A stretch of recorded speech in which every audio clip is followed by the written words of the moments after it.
uso que podemos darle a estas pizarras sería, por ejemplo, la realización de este tipo de actividades, ¿no? Por ejemplo, aquí se pide ordena cronológicamente las imágenes. Se proporciona al alumnado un grupo de imágenes que luego ellos tienen que ordenar de manera cronológica. Por ejemplo, tendrían que tomar esta Venus y ponerla ahí al principio porque es arte prehistórico. Luego tenemos, por ejemplo, el arte egipcio. Luego el arte clásico. Veis que, bueno, podemos ir haciendo huecos para que no se nos amontone. Luego el arte románico. Luego el arte renacentista. El barroco. Y el rococó, por ejemplo, ¿no? Sería más o menos el orden correcto. Esto es algo que se puede pedir al alumnado que hagan cada uno en su propia pizarra. Daros cuenta de que siempre nos vamos a encontrar con el icono que indica quién es la persona que está moviendo la imagen, ¿de acuerdo? De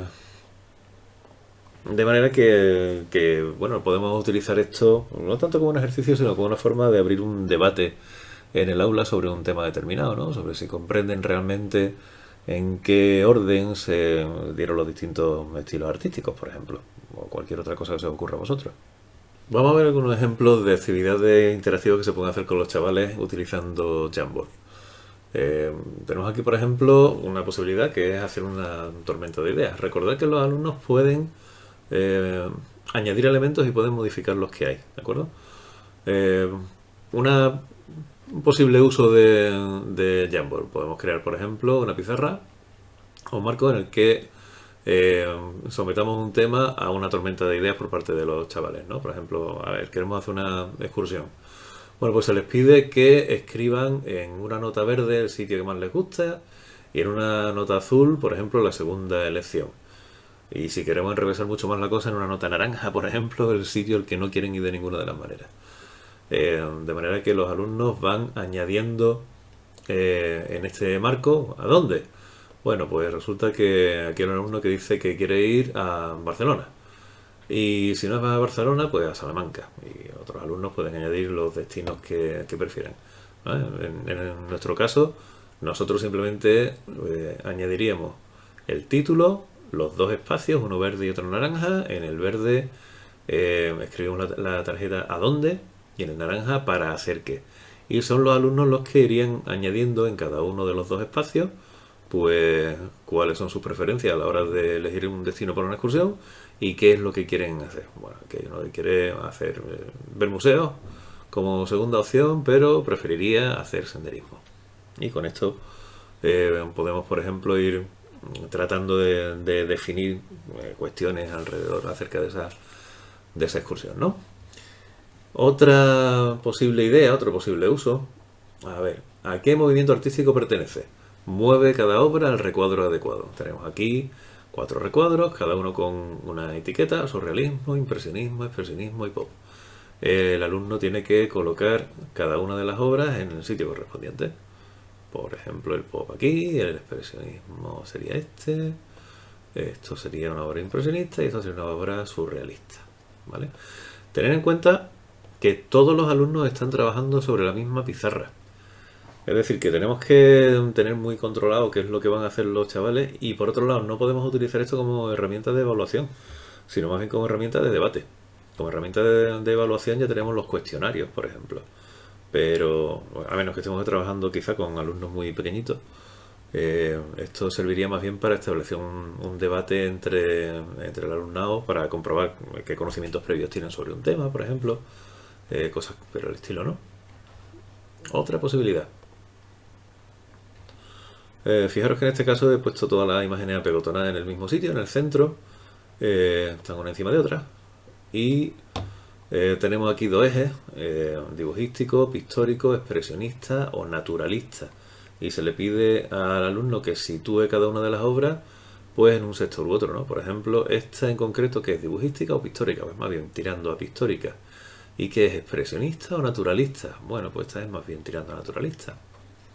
Esta otra mismo, pictórica, dibujística, serie dibujística, expresionista o naturalista. Pues naturalista. Esta en concreto, ¿dónde la situamos? Podemos incluso, en el caso de que haya varias obras que encajen en el mismo sector, que sea tanto dibujística como naturalista, pues que pudiéramos situar esto como si fueran ejes graduados, ¿no? Pues, oye, ¿cuál de las dos es más naturalista? Pues esta. ¿Y cuál de las dos es más dibujística? Pues esta otra, ¿no? De manera que situemos cada una pues no solamente en una división del marco, sino más a la izquierda, más a la derecha, más arriba, más abajo, dependiendo de las características, ¿no? Esa sería, por ejemplo, otra posibilidad. Otra más, pues podríamos, por ejemplo, establecer un par de imágenes y pedir al alumnado que relacione cada obra con las etiquetas que son correctas. Por ejemplo, el título, persistencia de la memoria. ¿Cuál de las dos tiene ese título? La fuente. ¿Cuál de las dos se llama la fuente? ¿A qué periodo pertenece cada una de las dos? ¿Este es surrealista? ¿Quién es el autor? ¿Salvador Dalí? ¿De cuál? ¿De esta o de esta?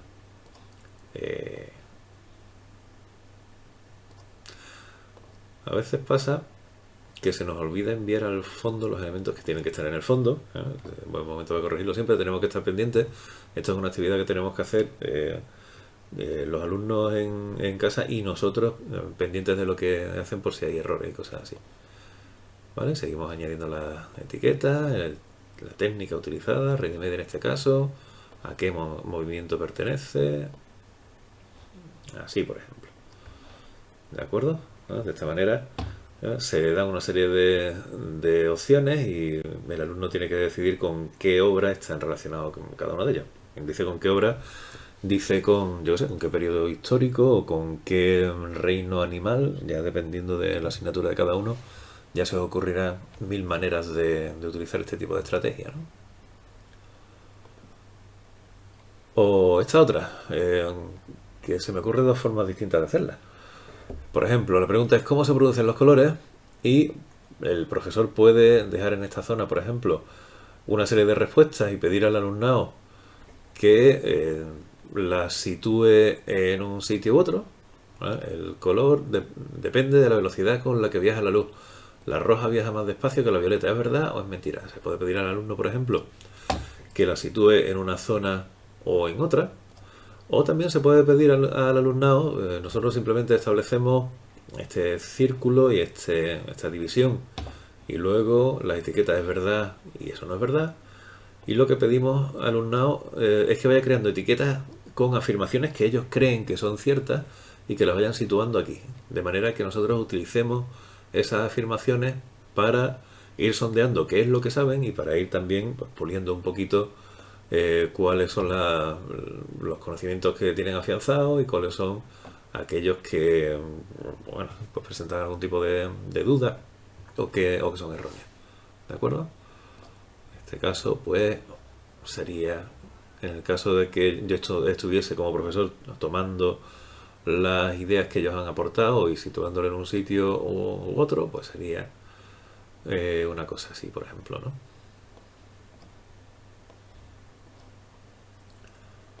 Y a partir de esta organización